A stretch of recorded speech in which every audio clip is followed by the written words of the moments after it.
তোর বড় ভাই এসেছে। কিরে ইসমাইল, তোর সাহস তো কম না? তুই এখানে বসে সিগারেট খাচ্ছিস? তুই এতটা খারাপ হয়ে গেছিস?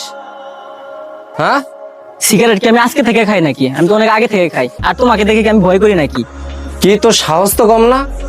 তুই সিগারেট খাচ্ছিস আমার সামনে, আবার বড় ভাইয়ের মুখোমুখি তর্ক করতেছিস? তোর কত বড় সাহস, তুই বড় ভাইয়ের মুখোমুখি তর্ক করিস? এই হারামজাদা! কি তোমার তো সাহস তো কম না? তুমি আমার চট দিলা, এতক্ষণ যা বক বক করতে আসো শুধু শুনতাছি, কিছু বলতাছি না। কিরে ভাই, তুই সব কি বলতেছিস? আমি তোর বড় ভাই, তোকে শাসন করার অধিকার আমার আছে, তাই বলে তুই সবার সামনে তুই আমাকে এভাবে অপমান করবি? ভাই, এটা তো আমি ভাবতেই পারতেছি না, তোর এতটা পরিবর্তন হয়ে গেছে। অপমান করবো না তো কি করবো? তুই তো একটা সমাজের বুঝা। তুই ফ্যামিলির জন্য কি করছস? তুই কিছু করস?